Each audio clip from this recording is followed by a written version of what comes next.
Hello guys, this is MC Michael. Welcome to T-Sharks Media Celebrity Untold Stories. నేను మీ ముందరికి ఈరోజు ఒక సెలబ్రిటీని తీసుకొని వచ్చాను.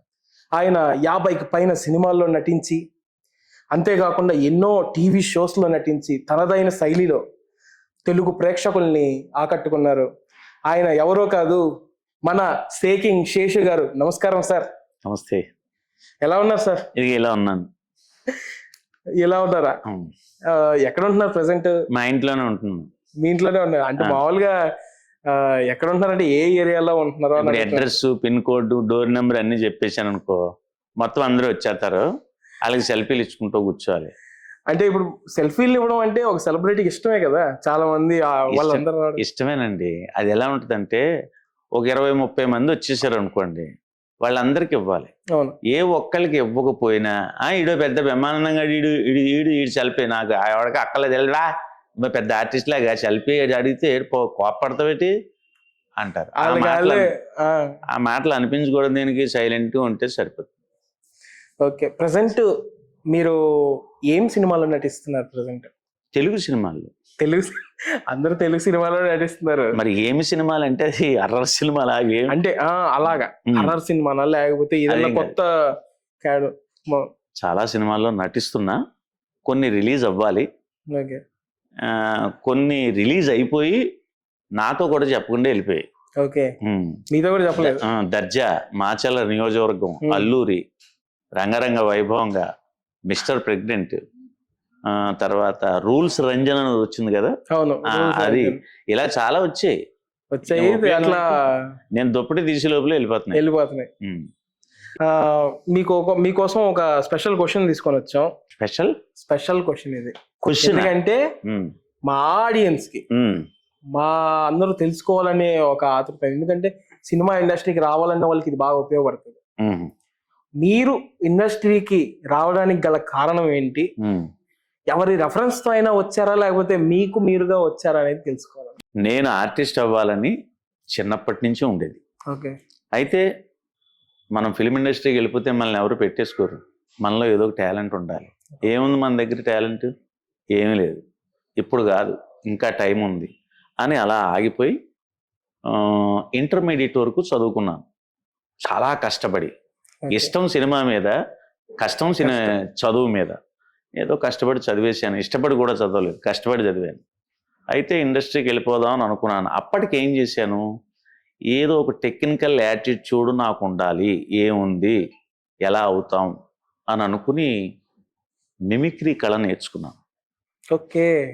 చిన్నప్పటి నుంచి మిమిక్రీ, ఎవరి మిమిక్రీ జరుగుతున్నా అక్కడికి వెళ్ళి చూడడం, ఆయన బాగా చేశాడు అని అవన్నీ పట్టుకుని సాధన చేసి, మనం చేయగలమా లేదా అని సాధన చేసి మిమిక్రీ ఆర్టిస్ట్ అయిపోయాను.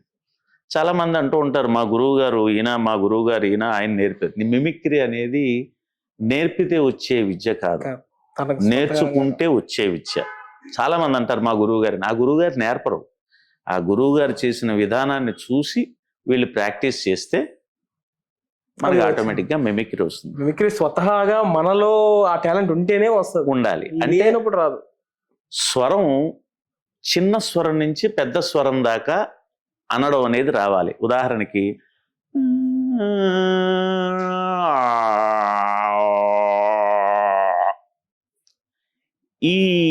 ఈ రేంజ్ వాయిస్లో ఎక్కడో అక్కడ ఆయన తగులుతాడు. అవును, ఆర్టిస్టు. ఆ బేస్కి వెళ్ళేటప్పటికి ఒక స్వరం వస్తుంది. ఆ బేస్లో ఎక్కడున్నాడో చూసి అదే స్కేల్లో ఆయన్ని సాధన చేసుకుని ప్రాక్టీస్ చేశాను. ఎవరైనా మిమిక్రీ నేర్చుకోవాలంటే ఫస్ట్ చిన్న వయసు దగ్గర నుంచి, అక్కడి నుంచి ఎక్కడున్నా బాగున్నావే, నేను అందరూ ఎక్కడుంటానే, అవునే పెద్ద ఎక్కడుంటానే, ఇది ఎక్కడొచ్చింది అనే సౌండ్ వచ్చింది. అతను అలా మాట్లాడుతున్నాడు, అలా మనం ఎలా మాట్లాడాలని కంగారు పడక్కలేదు. ఈ చిన్న ఎంత లోలో మీరు వాయిస్ అనగలరో ఆ లో వాయిస్ నుంచి స్కేల్ అలా పెంచుకుంటూ బేస్ దాకా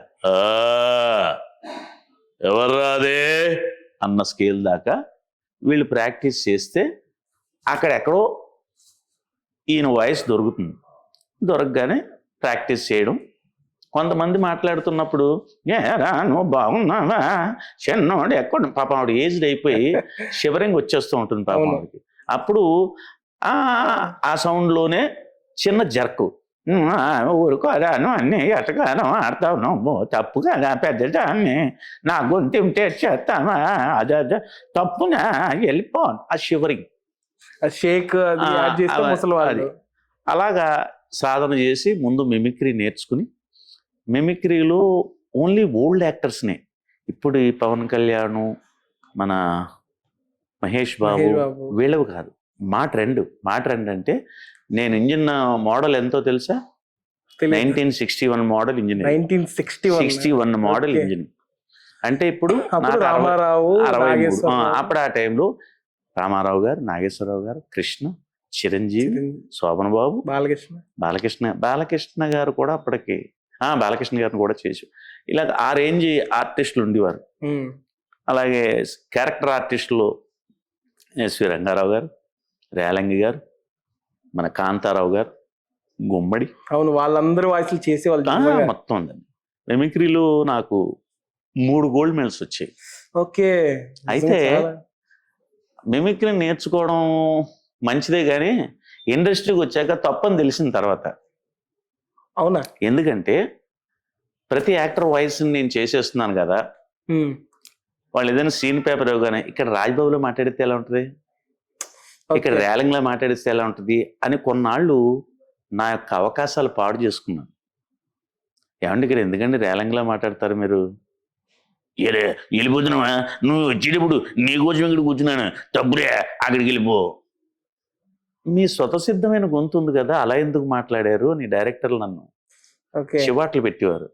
అంటే అది వద్దండి, స్వతసిద్ధమైన వయసే మంచిది అని తర్వాత కొంతమంది దర్శకులు నన్ను మార్చారు. మార్చిన తర్వాత ఇప్పుడు నా స్టైలే, రంగస్థలం నా స్టైలే, సినిమా చూపిస్తా మామ నా స్టైలే, సుప్రీం సినిమా అది మా డైరెక్టర్ గారి స్టైల్. ఆయన చెప్పినట్టుగా నేను చేసేసాను. అలాగా వచ్చి ఇక్కడికి ఎలా బతకాలా అని హైదరాబాద్లో తిరుగుతుంటే ఎక్కడికి వెళ్ళినా వేషం దొరకలే. ఫోటో ఇవ్వండి అన్నారు. ఫోటో ఇవ్వండి మేము కబురు వెళ్తే వెనకాల నెంబర్ వేయండి అన్నారు. ఫోటో ఇచ్చి వెనకాల నెంబర్ వేసాను, ఎవడు ఫోన్ చేయట్లేదు. అప్పటికే 500 ఫోటోలు పనిచేశాను. ఒక్క ఆఫీస్ నుంచి ఫోన్ రాలేదు.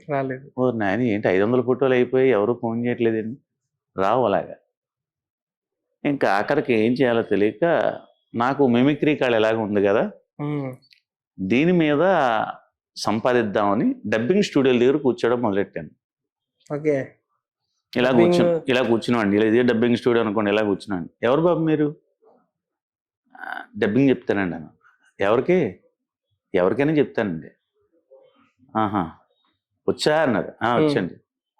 పంతులు గారు చెప్తారా? చెప్పేస్తాను. లోపలికి వెళ్ళాను, పంతులు గారికి చెప్పేశాను, డబ్బులు ఇచ్చేసారు, కూర్చున్నారేంటి? చెప్పేశారు కదా డబ్బింగ్ చెప్తానండి. అవును చెప్పావు కదా, ఎవరికైనా చెప్తానండి. ఎవరికైనా చెప్పడం ఏంటి అంటే తర్వాత వచ్చే వాళ్ళకి కూడా నేను చెప్పింది పంతులు గారికి కదండి, ఇంకెవరు లేరా? ఇంకా చాలా మంది అంటారు. ఇది ఎక్కడ కూడా వాచ్మ్యాన్కి చెప్పగలవా అని చెప్తానండి. వెళ్ళిపోయి వాచ్మ్యాన్కి హిందీలో చెప్పేశాను. చెప్పేసి వచ్చి మళ్ళీ కూర్చున్నాను. చెప్పారు కదండి డబ్బింగ్ చెప్తానండి. నువ్వు డబ్బింగ్ చెప్తావా? ఇప్పుడు 2 చెప్పావు కదా, ఎవరికైనా చెప్తానండి. ఇంకా అలాగే స్టూడియోకి వెళ్ళడం, కూర్చోవడం, ఒక 6, 7, 8 చెప్పేసాడు. పర్సన్ ఎండేది, ఇంటికి వచ్చేసేవాడిని. ఇంకా అలాగా అన్ని ఒక్కొక్క స్టెప్ డబ్బింగ్ చెప్తున్నాను. అక్కడ చిన్న ప్రాబ్లం ఏమైందంటే మొత్తం డబ్బింగ్ ఆర్టిస్టులు అందరూ యూనియన్కి కంప్లైంట్ చేశారు. ఏమన్నా ఎవడో మా అందరు పొట్ట కొట్టేస్తున్నాడు అండి, అక్కడే కూర్చుంటున్నాడు, డబ్బింగ్ చెప్తానని ప్రతి ఒక్కరికి చెప్పేస్తున్నాడు. విలన్కి చెప్తున్నాడు, పోలీసు వాళ్ళకి చెప్తున్నాడు, ఎస్ఏలకి చెప్తున్నాడు. సినిమాలో 10 క్యారెక్టర్లు అంటే 10 గొంతు మార్చేసి చెప్పేస్తున్నాడు అండి. ఇంకా మాకేమొస్తుంది అవకాశం, మన యూనియన్ ఏం చేస్తున్నారు అనేటప్పటికి అప్పుడు యూనియన్ వచ్చారు. ఏమండి మీరు డబ్బింగ్ చెప్పండి, ఎవరో ఒక వ్యక్తికి చెప్పండి, అంతేగాని మొత్తం అందులో ఎంతమంది ఉన్నారో అంతమందికి చెప్పేస్తే మిగతా వాళ్ళు బతకడం ఎలాగా అన్న. ఏమైనా నేను డబ్బింగ్ చెప్పడం రాలేదయ్యా, ఆర్టిస్ట్గా ఎదుగుదామని వచ్చాను, ఎవరు నాకు అవకాశం ఇవ్వట్లేదు, కనీసం ఇలాగైనా చెప్పి బతుకుదామని ఇది మొదలెట్టాను. ఇది అన్యాయం, కానీ ఆర్టిస్ట్ అవుతారే మీరు, రండి నేను డైరెక్టర్లను పరిచయం చేస్తాను అని ఆ డబ్బింగ్ ఇన్ఛార్జ్ ఓకే డైరెక్టర్లు పరిచయం చేస్తే అప్పుడు తర్వాత సీరియల్స్ లో చేయడం మొదలెట్టాను. కుంకుమరేఖ, భార్యామణి, ఫస్ట్ సీరియల్ మరి సీరియల్స్ లో ఒక 5-6 సీరియల్ చేశాను. అది చేస్తూ ఉండగానే జబర్దస్త్లోకి జంప్ అయ్యాను. ఓకే, అక్కడతో జబర్దస్త్లో నన్ను చూసి మన అనిల్ రావుపూడి గారు, పాపం ఎంఎస్ గారు చనిపోయారు. సుప్రీం సినిమా చేస్తున్న టైంకి లేరు. ఎంఎస్ గారి గురించి రాశాం, ఈ క్యారెక్టర్కి ఎవరుంటారు అంటుంటే నటుడు శ్రీనివాస్ రెడ్డి ఉన్నాడు కదా, కమెడియన్, ఆయన అనిల్ గారికి బాగా తెలుసు. ఒక జబర్దస్త్లో ఒక అతను ఉన్నాడండి, కొంచెం ఇంచుమించు అలాగే ఉంటాడు, సైడ్ క్రాప్ అదిను, చూడండి ఆయనది ఒక ఎపిసోడ్. చూశారు ఎపిసోడ్, అది ఇలా ఉండాలి, ఓకే ఇతను చేస్తారేమో పిలవండి అన్నారు. నేను వెళ్ళాను. సినిమాలో క్యారెక్టర్ ఒకటి చేస్తారా? చేస్తాను సార్. మరి ఎలాగంటే జబర్దస్త్ డేట్స్ కానీ అలా కుదరదు, ఇదా తేల్చుకున్నారు. అదేంటి సార్, మరి కంటిన్యూ డేట్స్ ఉంటాయి. ఎవరు, మన రవికిషన్ విలన్, ఓకే, ఆయన మాకు ఎంత బంచ్ ఇస్తే ఆ బంచ్ మీరు ఉండాలి, ఆయనతో పాటు మీరు కంటిన్యూగా ఉండాలి. కాబట్టి అప్పుడు జబర్దస్త్ ఉందంటే వద్దు, మీరు అదే చేసుకుంటారంటే చేసుకోండి, వేరే వేరే ఆర్టిస్ట్ అయినా పెడతా ఉన్నారు. మళ్ళా వచ్చి మల్లెమాల సంస్థను అడిగి సినిమాకి వచ్చేసింది. ఇంకా రావడం మళ్ళీ వెళ్ళలేదు జబర్దస్త్లోకి. అలా జబర్దస్త్కు దూరం అయిపోయాను. నేను ఈ క్వశ్చన్ ని ప్రత్యేకంగా అడగాలనుకున్నాను. జబర్దస్త్లో నుంచి ఎందుకు వచ్చేసారా లేదా ఇంకేదన్నా సమస్యల వరకు మీరు ఆగిపోయారా అని నేనే అడగదాం అనుకున్నాను. దానిలో భాగంగా సమస్యలు అంటే ఏమీ లేదండి, సినిమా వాళ్ళు ఇచ్చే డేట్లు ఆ డేట్లో జబర్దస్త్ డేట్లు ఉంటాయి. ఓకే, ఉన్నప్పుడు దాన్ని వదులుకోవాలా దీన్ని వదులుకోవాలా అది మీమాంస. అలా చాలా మంది, రచ్చరవికి కూడా అదే ప్రాబ్లం వచ్చింది. 2 సినిమాలు పోయాయి, ఇంకా వాడు బయటకు వచ్చేసాడు. ఇప్పుడు సినిమా డేట్లు 15 రోజులు ఇస్తారు, ఆ 15 రోజుల్లో ఏదో 2 రోజులు 3 రోజులు జబర్దస్త్ ఉంటుంది, కష్టం కదా. వద్దులేండి మీరు జబర్దస్త్ చేసుకోండి అంటున్నారు. అందరి ఫైనల్ మోటివ్ సినిమా వెళ్ళాలి, సినిమాలో చేయాలి. ఈ యొక్క విధానంలో అంబిషన్ ని మర్చిపోతున్నాం ఇక్కడ ఉంటే అనే అంతే అయోమయంలో పడి అందరూ ఇట్లా రావాల్సింది. సోకాళ్ళు ఇప్పుడు గెటప్ సీన్ కూడా అంతే. అంటే మనం రెండిటికి న్యాయం చేయలేం, ఐదర్ సినిమా లేదా జబర్దస్త్. ఇంకా మనం బయటకు వెళ్తే బాగుపడలేం, వేస్ట్ సినిమాలు ఎవరెవరు మనకి అనుకున్నప్పుడు జబర్దస్త్ లేదు, సినిమాలు వస్తున్నాయి అన్నప్పుడు ఆగిపోం. దాని రీత్యా నేను బయట ఉండిపోయాను. అయితే జబర్దస్త్ లో ఉండే వాళ్ళు మీకు ఇప్పటికీ ఆ ర్యాప్ అలాగే ఉందా? ఎందుకు ఉండదు, మేము కొట్టుకోం కదా, ఖాళీ టైంలో రే కొట్టుకుందాం రా అని బయటికి వెళ్ళి కొట్టుకోం, సరదాగా కలుస్తూనే ఉంటారు. అందరూ కలుస్తారు, ఫోన్ లో మాట్లాడతారు. వాళ్ళందరూ కూడా నన్ను డాడీ అని గౌరవిస్తారు, వయసులో పెద్ద కదా, డాడీ అని గౌరవిస్తారు. కొంతమంది బాబాయ్ అని పిలుస్తారు. అలాగా వాళ్ళందరూ ఆ టీము ఏదైతే అంటే మీతో పాటు తోటి నటీనటులు కాకుండా తెర వెనకాల అక్కడ జబర్దస్త్ లో ఉండే వాళ్ళతో మీకు బాగా ఎందుకు ఉండదు, ఇప్పటికీ అలాగే ఉన్నారా? అందరూ ఇప్పుడు సినిమా చేస్తున్నా, ఏదైనా టీవీ షో చేస్తున్నా తెర వెనక వాళ్ళే ముఖ్యం. అవును, ఇప్పుడు మనం ఫస్ట్ లొకేషన్ రాగానే ఎవరి దగ్గరికి వెళ్తాం? డైరెక్టర్, మేకప్ మ్యాన్ దగ్గర. వాడితో అవసరం కదా, కొంచెం జాగ్రత్తగా బాబు, నేను అసలు కొంచెం నల్లగా ఉన్నాను, తెల్లగా చెయ్యి ఆయన వాడి దగ్గర. దాని నెక్స్ట్ కెమెరామ్యాన్, మనల్ని చిత్రీకరించేది ఆయనకు నమస్కారం. తర్వాత దర్శకుల్ని కలవడం, వాళ్ళు ముఖ్యం. వాళ్ళ కలుపుకూరదనం లేకపోతే మనం ఏం చేయాలనే దాని మీద వాళ్ళు సరిగా మనకు ఎక్స్ప్లెయిన్ చేయలేరు. అది మనం సరిగా చేస్తున్నాం లేదో మనకి అర్థం కాదు. ప్రెసెంట్ మీరు మూవీస్ చేస్తున్నారు, ఎంత పారితోషికం తీసుకుంటున్నారు, మీ రెమ్యునరేషన్ ఎంత తీసుకుంటున్నారు అని? రెమ్యునరేషన్ మొత్తం చెక్కులు ఏ ఉన్నాయి అన్ని పట్టుకొచ్చి ఇక్కడ బలమే పెట్టేస్తాను, ఒక వీడియో తీసేసి మొత్తం అందరికి చూపించింది. పేమెంట్ ఎంత ఇస్తారు అనేది ఏ ఆర్టిస్ట్ చెప్పరు. నువ్వు అడిగావు కాబట్టి, నాకు కొంచెం పబ్లిక్ కావాలి కాబట్టి పెర్ డే నేను 50,000 తీసుకుంటున్నానని చెప్తాను. ఇప్పుడు అబ్బా అంత రేటు ఉందా అనుకుంటారు వాళ్ళు. అనే అమౌంట్ అనేది వెల్ నోన్ చేయరు. సినిమాని బట్టి, కానీ సినిమాని బట్టి, డేస్ని బట్టి ప్రొడ్యూసర్ డైరెక్టర్ ఇంట్రెస్ట్ని బట్టి ఇవన్నీ కలుస్తాయి. కొత్తగా ఓటీటీ అనే ఒక ప్లాట్ఫామ్ వచ్చింది. సినిమా హాల్కి వెళ్ళే వాళ్ళందరూ ఓటీటీ సైడ్ తిరగడానికి కారణం ఏమంటారు? కారణం నీకు తెలుసు, నాకు తెలుసు, ప్రపంచంలో అందరికీ తెలుసు, ఈ ప్రోగ్రాం చూస్తున్న వాళ్ళందరికీ తెలుసు. కరోనా అనే మహమ్మారి బయటికి వెళ్ళనీయకుండా చేసింది. బయటికి వెళ్ళి ఎవడు ముద్దు పెడితే ఏమొస్తుందో అని భయం, ప్రాబ్లం. ఈ పరిస్థితి వాడు అన్నాడు అంటే చాలు ఈడి తగులుతుంది. ఈ కరోనా అనేది వచ్చిన తర్వాత చాలా ఇండస్ట్రీలు, కళాకారులు, ఎన్నో సంస్థలు ఎన్నో నాశనం అయిపోయాయి. కొంతమంది ప్రాణాలు కూడా కోల్పోయారు. ఇంకా బతకలేమురా మనం అని. తక్కువ రోజుల 1.5 ఏడాది బాధ పెట్టింది ఈ కరోనా. అందులో ఫిల్మ్ ఇండస్ట్రీ ఒకటి. ఫిల్మ్ ఇండస్ట్రీ ఎక్కువ మందితో ఉంటుంది. ర్యాప్ ఇప్పుడు బ్యాంక్ అంటే అక్కడొకడు ఉంటాడు కాబట్టి ఏదో కొంచెం మూతికి గుడ్డలు కట్టేసుకుని డబ్బులు ఇచ్చేవాడు కూడా ఆ కింద పెట్టి అంటాడు డబ్బులు, కాగితం కూడా తీసుకోడు, దాన్ని గ్లోవ్స్ పెట్టుకుని తీసుకునేవారు. అంత భయంకరంగా ఉంది. అలాంటి టైంలో సరే టీవీలో చూద్దాంలే అని వీళ్ళు అలవాటు పడిపోతే ఆ ఓటీటీ వాళ్ళని బతికించేశారు వీళ్ళు. ఇప్పుడు ఓటీటీ వచ్చి సినిమా ఇండస్ట్రీకి కొంచెం సావు దెబ్బే తగులుతుంది. ఈ దెబ్బ వల్ల చాలామంది ప్రొడ్యూసర్లు పాపం రోడ్డును పడుతున్నారు.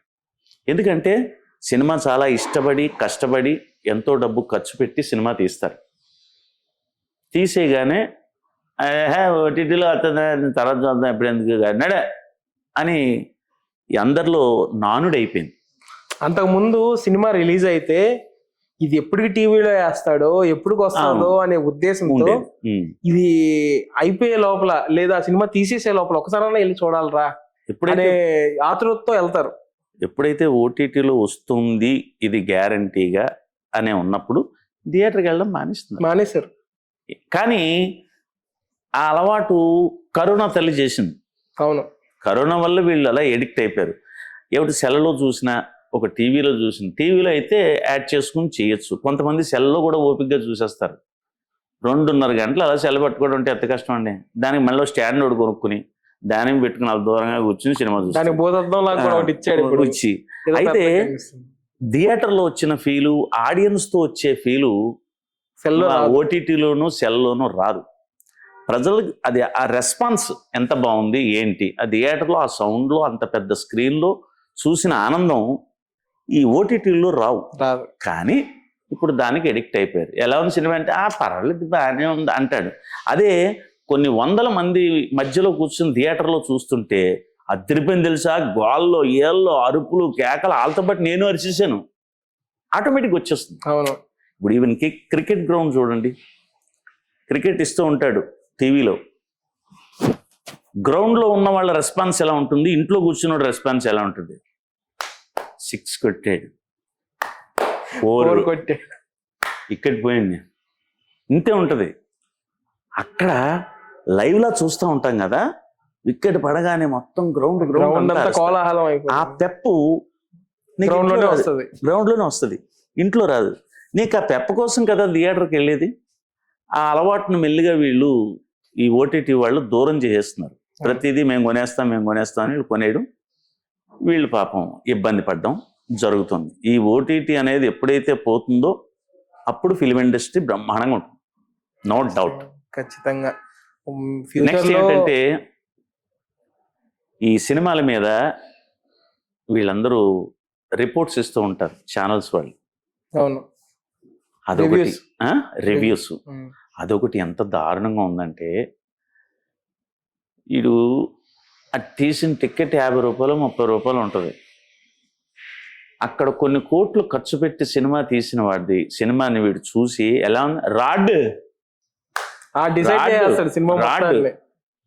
వీడు ఒక్క డెసిషనే రాడ్డు అండ్ డాక్టర్ చూపించండి రా డైరెక్టర్ని ఎందటి సినిమా. ఒక వ్యక్తి డెసిషన్ కరెక్ట్ కాదు. ఇప్పుడు ఆ వీడియోని చూసి ఎంతమంది ఇన్ఫ్లుయెన్స్ అవుతారు, సినిమా చూడాలా వద్దా చూడరు. వీళ్ళు ఏమిటో ఈ రివ్యూస్ పెట్టేయడం, ఆ సినిమాలో ఎంత, అదే సినిమా మీకు తెలుసో లేదో అతను సినిమా ఈ పాటికి ఎంతమంది చూసుంటారు టీవీలో, ఎన్నిసార్లు చూసినా సరే మళ్ళీ థియేటర్కి వెళ్తారు. అది చూడాలనిపిస్తుంది, టీవీలో కూడా చూడాలనిపిస్తుంది. అవును. అలా కొన్ని సినిమాల్లో కొన్ని నిగూఢ రహస్యాలు ఉంటాయి, అవి తెలుసుకోకుండా ఒక్క వ్యక్తి డెసిషన్ ఇచ్చేస్తాడు, రాడ్ అని అండ్ డాక్టర్ చూపించండి అని, ఎందుకైనా మంచిది మీరు రాకుండా ఉంటే మంచిది అని వీడే సజెషన్ చెప్పాడు. అవును. మీకు తెలుసో లేదు, శంకరాభరణం అనే సినిమా రిలీజ్ అయినప్పుడు ఇవి లేవు. అవును, లేవు. బతికిపోయాడు ఏడు నాగేశ్వరరావు గారు. ఒక వారం రోజులు సినిమా దగ్గర ఎవరు లేడు, థియేటర్ దగ్గర ఎవరు లేరండి, అసలు ఎవరు రాలేదు థియేటర్లకి. అప్పుడే కానీ ఈ వ్యూవర్స్ ఉంటే, ఈ రివ్యూస్ ఉంటే ఎవ్వరు లేడు ఇక్కడ, మీరు కూడా రాబాకండి. రావాకని కాదు, ఇంకా ఆయన బాక్స్ అంకలో పెట్టి వెనక్కి వచ్చేవి. అప్పుడు బాక్సులు ఉండేవి, ఎవడు బాక్స్ ఆడు పట్టుకెళ్ళిపోండి అని చెప్తారు, వెనక్కి వచ్చేయాలి. కానీ అది అలా అలా అలా అలా ప్రపంచ స్థాయిలో చూశారు ఆ సినిమా. అంటే ఒక సినిమాలో ఉండే కంటెంట్ను పూర్తిగా అర్థం చేసుకోకుండానే మనం డిసైడ్ చేసేస్తున్నాం. థియేటర్కి వెళ్ళి ఒక్కొక్కడు ఒక్కో రకంగా పిచ్చెక్కిపోయింది అంటాడు, ఒకటి రాడ్ అంటాడు, ఒక డాక్టర్ చూపించంటాడు, డైరెక్టర్ని అంటాడు, వీడు ఒక్కడి డెసిషన్. అలాగా ఈ రివ్యూస్ వల్ల కొన్ని చిత్రాలు పోతున్నాయి. తర్వాత అదే సినిమా మళ్ళీ టీవీలో వస్తుంది, చాలా బాగుంది కదా సినిమా, బాగాలేదన్నారేంటి అని వీడు ఇంట్లో కూర్చొని చూస్తున్నప్పుడు అప్పుడు మదన పడతాడు. సినిమా కూడా అలాగే అయింది. అదే రామ్ చరణ్ చాలా చాలా సినిమాలు ఒక వ్యక్తి డెసిషన్ కాదు. ఇప్పుడు బిచ్చగాడు ఎలా హిట్ అయిపోయింది, అసలు అల్టిమేట్ గా ఆ హీరో ఎవడో తెలియదు, తమిళ యాక్టర్ అని తర్వాత అసలు ఎవరికి తెలియదు, ఫస్ట్ లో తెలియదు, ఎవరికి తెలియదు. కానీ అలా అలా అలా అలా అలాగా బాగుంది బాగుంది అని ఏదో చెప్పారు, కానీ రివ్యూస్ కూడా పెద్ద గొప్పగా చెప్పలేదు. తర్వాత ఆ సినిమా థియేటర్కి వెళ్ళి చూసిన వాళ్ళు ఆ సినిమా చూడకపోతే చచ్చిపోయేదవా అంటున్నాడు బయటికి. ఆ కుర్రాళ్ళు చూసి వచ్చి చూడాలి ఆ సినిమా, అలాంటి సినిమా, లేదా నీ బతుకు వేసి చచ్చిపో అని మౌత్ పబ్లిసిటీ ఇచ్చారు. ఆ సినిమా ఎక్కడికో వెళ్ళిపోయింది. అంటే ఏమిటి, ఈ రివ్యూస్ని ఆపేసి, అంటే చెప్పుకోమనండి, ఒక 1 వీక్ దాకా రివ్యూస్ పెట్టకూడదు. ప్రేక్షకులే వెళ్ళి వాళ్ళు చెప్తారు. ఇప్పుడు మనిషి చెప్తే నమ్ముతారా, రివ్యూ చెప్తే నమ్ముతారా? మనిషి చెప్తే నమ్ముతారు కదా. ఆ టైం ఇవ్వకుండా వీళ్ళు ఇబ్బంది పెట్టేస్తున్నారు. అదే మనిషి ఎలా ఉందంటే, అదిరిపోయిన సినిమా సూపర్ వెళ్ళు అంటాడు, బాగాలేదురా అంటాడు, అది చాలు, వీళ్ళిద్దరి మధ్యన ఉండిపోతుంది, బాగాలేదు అన్నాడు అని. ఒక ఇద్దరు స్నేహితులు కలిసినప్పుడు బాగుందా బాగాలేదా, బాగాలేదురా లేకపోతే బాగుందిరా, వాళ్ళిద్దరి మధ్యలో ఉంటది. మిగతా వాళ్ళు ప్రయత్నం చేస్తారు, ఆడికి వీడికి నచ్చింది ఆడికి నచ్చాలని రూల్ లేదు కదా. అలాగే ఈ రివ్యూస్ వల్ల చాలా సినిమాలు పోతున్నాయి. అయితే మీరు ఇండస్ట్రీలోంచి ఇన్నేళ్ళుగా ఉన్నారు, మీ ఇంట్లోంచి ఎవరైనా ఇండస్ట్రీకి రాబోతున్నారంటే? మా ఇంట్లోంచా అంటే మీ మనవడు మనవరాలు రాబోతున్నారు కదా? మనవడు ఒక్కడే ఉన్నాడు, కానీ ఇండస్ట్రీలోకి అందరూ రావచ్చు, అందరూ రావాలి. కానీ తెలియదు ఏంటంటే, మనం ఒకవేళ ఇండస్ట్రీలో సెటిల్ అవ్వకపోతే మన బ్రతుకు ఏమిటి అనేది ఆలోచించకుండా ఇండస్ట్రీకి చాలా మంది వచ్చేస్తున్నారు.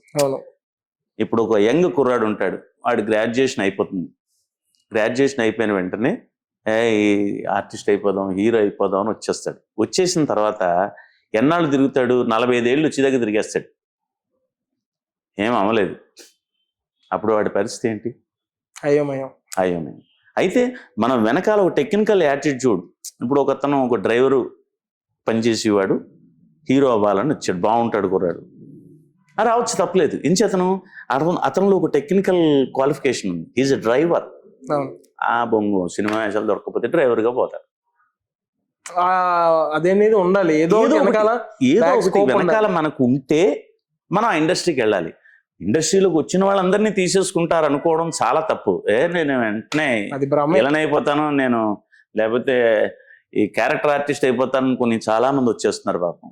వీళ్ళందరికీ ఒక టెక్నికల్ యాటిట్యూడ్ ఉంటే రండి, లేకపోతే రోడ్డు పాలు, లేదంటే సూసైడ్లు అలాంటివి జరుగుతాయి. ఇక్కడికి వచ్చి కళాకారుడిగా ట్రై చేసి ఏమీ దొరకకపోతే వాడు ఇంటికి వెళ్ళగలడా? ఎరా హైదరాబాద్ వెళ్ళిపోతాను, సినిమాలనే వచ్చేస్తానన్నా, ఏమైందిరా అని ఊళ్ళో మళ్ళీ ఇంకా ఎటకారాలు, అక్కడ ఏం చెప్పుకోవాలో తెలియదు. ఇటువంటి పరిస్థితి రాకూడదు. మనలో టెక్నికల్ ఉందా లేదా, అది మన మాడ్యులేషన్ బాగుందా లేదా, మనం బాగా మాట్లాడగలమా లేదా, మన మాట తీరు ఎలా ఉంది, మనం చూస్తే ఎవరైనా అట్రాక్ట్ అవుతారా అవరా, ఇవేమీ ఆలోచించరు. ఫేస్ బాగుంది, కండ్లు ఉన్నాయి, వెళ్ళిపోదాం. వచ్చేసి ఏం చేస్తాం అక్కడ? నీకు ఎలా ఇచ్చేస్తారు అవకాశం? నటన అనేది నవరసాలని ఉన్నాయి, 9 రసాలు నీకు రావాలి. చెరుకు రసం తప్ప నీకు వేరే రసం గురించి తెలియకపోతే బత్తాయి రసం కష్టం. అలాగే చాలా మంది వచ్చి లైఫ్ స్పాయిల్ చేసుకుంటున్నారు. అవును, అది చాలా కరెక్ట్ కాదు. అలా వచ్చి ఎటు అవ్వకుండా ఉన్న వాళ్ళు నేను ఇంతమందిని చూశాను, ఇందిరానగర్, కృష్ణానగర్, సోకాళ్ళ ఏరియాస్లో. నెక్స్ట్ నేను అడిగిన దానికి మీరు సమాధానం చెప్పలేదు. నువ్వు చాలా అడుగుతున్నావు. ఒకటి అదే మీ మనవడు ఇండస్ట్రీకి అదే మా మనవుడిని బాగా చదివించదామనే అనుకుంటున్నాను. ఎందుకంటే చిన్నతనంలో ఉండగానే వాళ్ళకి ఎర్నింగ్ అలవాటు అయిపోతే చదువు మీద ఇంట్రెస్ట్ చచ్చిపోతుంది. అవును, మొన్న ఏదో ఒక వెబ్ సిరీస్కి తీసుకెళ్ళాను. భలే ఉన్నాడు, హుషారుగా ఉన్నాడు, మేము చిన్నప్పుడు మహేష్ బాబులో ఉన్నాడు, బాగున్నాడు కదా, ఇండస్ట్రీకి ఇంట్రడ్యూస్. వాడు ఎదురుకుండా అనకరా బాబు, తెల్లారు లేస్తే ఇది మానేస్తాడు. ఇప్పుడు ఆల్రెడీ ప్రొడ్యూసర్ గారు ఒక 5,000 ఇచ్చారు వేళ యాక్ట్ చేసిన దానికి. 5,000 తాత, ఇంకా షూటింగ్లు ఏమైనా ఉంటే చేద్దాం అని అంటాడు. అమ్మో, వాడి స్టడీ పాడైపోతుంది. నేను ఇందాక చెప్పింది కూడా అదే, మనకంటూ ఒక టెక్నికల్ యాటిట్యూడ్ ఉంటేనే రావాలి. జస్ట్ ట్రై చేయొచ్చు, ఇండస్ట్రీలోకి రాకూడదని నేను ఎవరిని అంటలేదు. అక్కడ క్లిక్ అవ్వకపోతే మన బ్రతుకు ఏమిటి అనేది ఆలోచించుకు రండి. అంటే ఏమిటి? కంప్లీట్గా చదువుకుని పట్టాలు పుచ్చుకుని ఇక్కడ సక్సెస్ అవ్వకపోతే జాబ్కి ట్రై చేసుకోవడానికి వెళ్ళేలాగా రండి. తాడు లేదు, బొంగరం లేదు, నేను ఇక్కడికి వచ్చి తిప్పేస్తాను బొంగరం అని అనుకుంటే చాలా కష్టం. ఒక అవకాశం దొరకడమే చాలా కష్టం. మనలో టాలెంట్ ఉందో లేదో వాడికి తెలియదు. మనకు అవకాశం ఇస్తాడంటే ఎలా ఇచ్చేస్తాడు? ఇప్పుడు నువ్వే ఉన్నావు, నేను ఏదో సినిమా చేసుకుంటున్నాను, వచ్చావు, సార్ నేను ఆర్టిస్ట్ని అండి, ఏం చేయమంటావు? ఏదైనా అవకాశం, నేను డైరెక్టర్ని, నాకు కూడా ఏదైనా అవకాశం చూడు అని వెటకారం ఆడతాడు. అవును, అంటే ఆర్టిస్ట్గా చేద్దాం, నేను డైరెక్షన్ చేద్దాం. అవకాశం ఎవరా సార్? ఎవరని నేను అనలేదు, ముందు నన్ను డైరెక్టర్. ఇలాంటి ప్రశ్నలు కూడా ఎదురవుతూ ఉంటాయి. అప్పుడు వీడు ఎంత మదన పడిపోతాడు. వేషం అని అడిగితే ఆయన ఇలా అన్నాడు అంటారు. నిజంగా నువ్వు ఇండివిజువల్గా ఇప్పుడు ఇవన్నీ వచ్చాయి, యూట్యూబ్ ఛానల్స్ వచ్చాయి కాబట్టి దాంట్లో నీ వర్త్ను చూపించు, అది బాగా వైరల్ అయ్యేలా చెయ్యి. నిజంగా నీలో టాలెంట్ ఉంటే ఏదో ఒక ఐటెం తీసి చెయ్యి, అది బాగా క్లిక్ అయిపోయింది అనుకో, ఆ నెంబర్ పట్టుకుంటారా, భలే చేస్తున్నాడు, వాళ్ళే పట్టుకొచ్చుకుంటారు. అలా వచ్చిన వాళ్ళు ఎంతమంది లేరు? అలా రండి, ఐ అగ్రీ విత్ యూ. ఏమీ లేకుండా ఇక్కడికి వచ్చేసి నువ్వు ఆర్టిస్ట్ అని వెళ్ళి కనపడితే నేను ఎవడు పెట్టుకోడు. ఇంతకు ముందు నువ్వు ఏమైనా చేసావో లేదో వాళ్ళకి తెలియదుగా. తెలియనప్పుడు నిన్న ఎలా పెట్టుకుంటారు? అన్ని కోట్లు ఖర్చు పెట్టి అందులో పెద్ద హీరో మధ్యలో పెట్టేశారు అనుకో, నువ్వు మే అన్నావంటే ఆర్టిస్ట్ మార్చండి అంటారు. అప్పుడు నువ్వు ఇంకా ఫీల్ అవుతావు, బాధపడతావు. వద్దండి, మీ టాలెంట్ని మీరు ఇప్పుడు ఎలాగా సోషల్ మీడియా చాలా బాగా ఎదిగింది, యూట్యూబ్లోనో దేంట్లోనో మీ టాలెంట్ ఏమిటి అనేది చూపించండి అందులో. అది కానీ వైరల్ అయిందా నీకు డెఫినెట్గా కబర్ వస్తుంది, అప్పుడు నీ ప్రతాపం చూపించు. అంతేగాని ఉన్న ఊరు కన్న తల్లిని వదిలేసుకుని ఇక్కడికి వచ్చి హైదరాబాద్లో ఏదో పొడి చేద్దాం అనుకుంటే చాలా కష్టం. లేదు, నీలో టెక్నికల్ యాటిట్యూడ్ ఏదైనా ఉండాలి, చక్కని రైటింగా, లేకపోతే చక్కగా బొమ్మలు వేయగలవా, వెళ్తే ఆర్ట్ సైడ్కి వెళ్ళిపోవచ్చు. డైరెక్షన్ ఏదో ఒక వర్క్ దొరుకుతుంది నీకు 4-5 తెలుసుంటే అందులో ఒకటి కాకపోయినా ఒకటి దొరుకుతుంది, ఏదో ఒకటి నీకు దొరుకుతుంది. లేదా లైట్గా వుడెన్ వర్క్ చేయడం వచ్చిందంటే దీంట్లోకి వెళ్ళిపోతారు సార్, ఆర్ట్ వాళ్ళ దగ్గరికి వెళ్ళిపోవచ్చు. అలాగే ఏదో ఒక టెక్నికల్ యాటిట్యూడ్ పట్టుకుని నువ్వు ఇక్కడికి రావాలి, వస్తే నీకు లైఫ్ ఉంటుంది. ఏమీ లేకుండా ఇక్కడ హైదరాబాద్ మహానగరంలో బ్రతకడం చాలా కష్టం, సఫర్ అవుతాం. ఎన్నిసార్లు ఇంట్లో వాళ్ళు డబ్బులు పంపిస్తారు నీకు, వాళ్ళ మీదే డిపెండ్. ఇక్కడ రాగానే నీకు వెంటనే ఈ కుర్రాడికి హీరో వేషం వేసేయండి, ఎన్ని కోట్లు కావాలి బాబు అని అడగరు.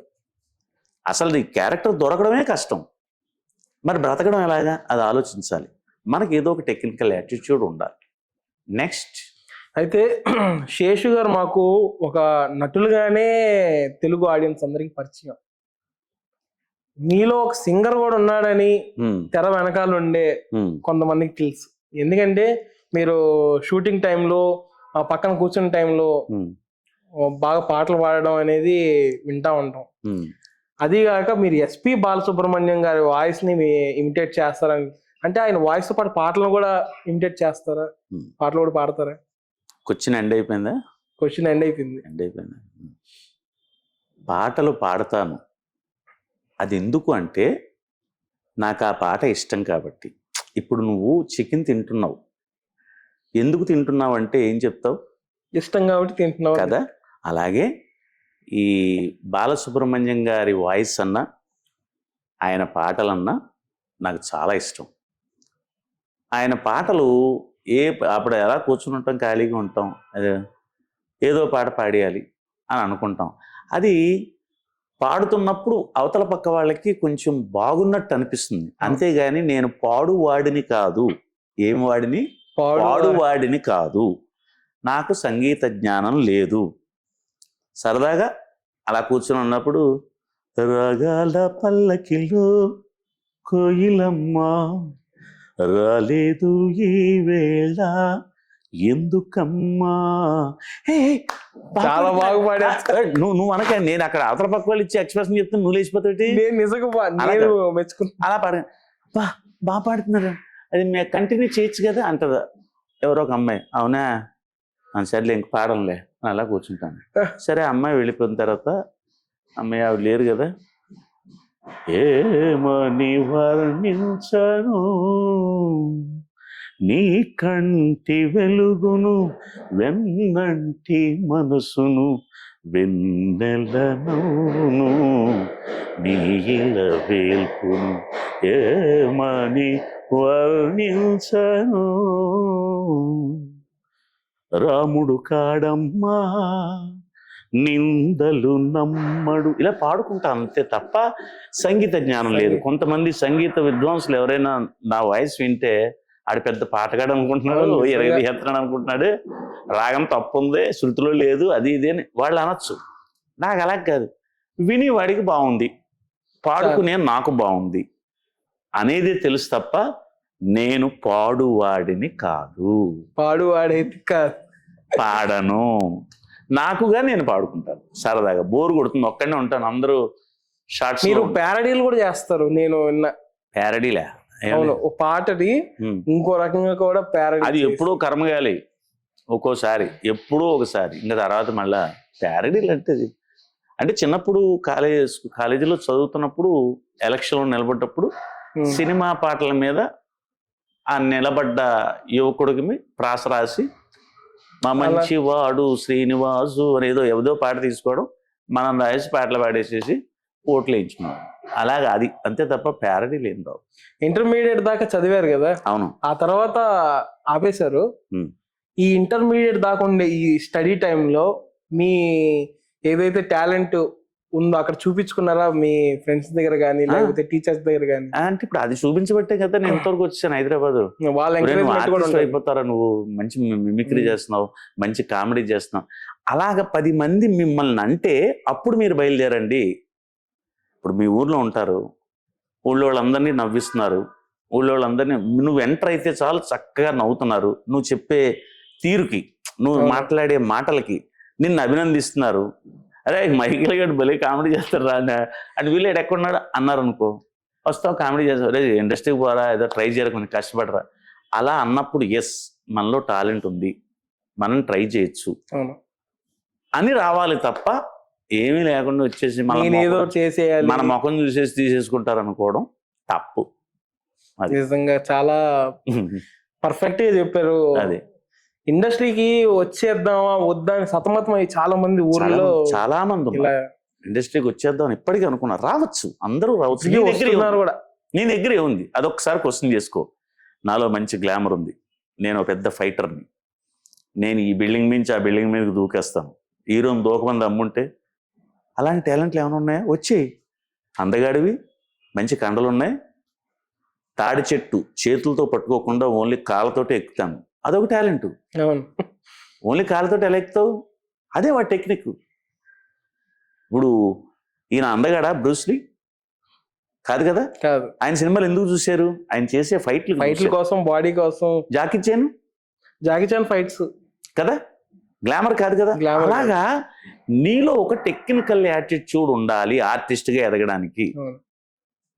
అలాంటివి ఏదైనా ఉంటే నో డౌట్ వచ్చేసి అది ఎవరి దగ్గరైనా ప్రదర్శించి, ఇప్పుడు సుమన్ అయ్యారంటే, భానుచంద్ర అయ్యారంటే, అర్జున్ అయ్యారంటే, వాళ్ళందరూ జిమ్నాస్టిక్స్ నేర్చుకుని, కరాటాలు నేర్చుకుని వాళ్ళ టాలెంట్ని చూపించుకున్నారు. అలాగే మన దగ్గర ఏదైనా టెక్నికల్ యాటిట్యూడ్ ఉంటే డెఫినెట్గా యు మే కమ్, రండి, చూపించుకోండి. మీకు ఉంటే మిమ్మల్ని 10 మంది కానీ నువ్వు చేస్తావు అని పొగిడితే మీలో ఉందని అప్పుడు మీరు గ్రహించండి. అంతే. మీకు మీరుగా నేను ఇది చేసేస్తానని ఫీల్ అయిపోయి నేను అందంగా ఉన్నాను నన్ను తీసేసుకుంటారు అని చెప్పేసి రావడం వల్ల తప్పు అంటారు. అది ఉండాలి. అవును. అయితే ఇండస్ట్రీ వచ్చే వాళ్ళందరికీ చాలా సలహాలు అయితే మీరు ఇప్పుడు చెప్పడం జరిగింది. వాళ్ళకి ఒక ఐడియా అయితే వచ్చుంటది ఖచ్చితంగా మీరు చెప్పిన విషయాల్లో.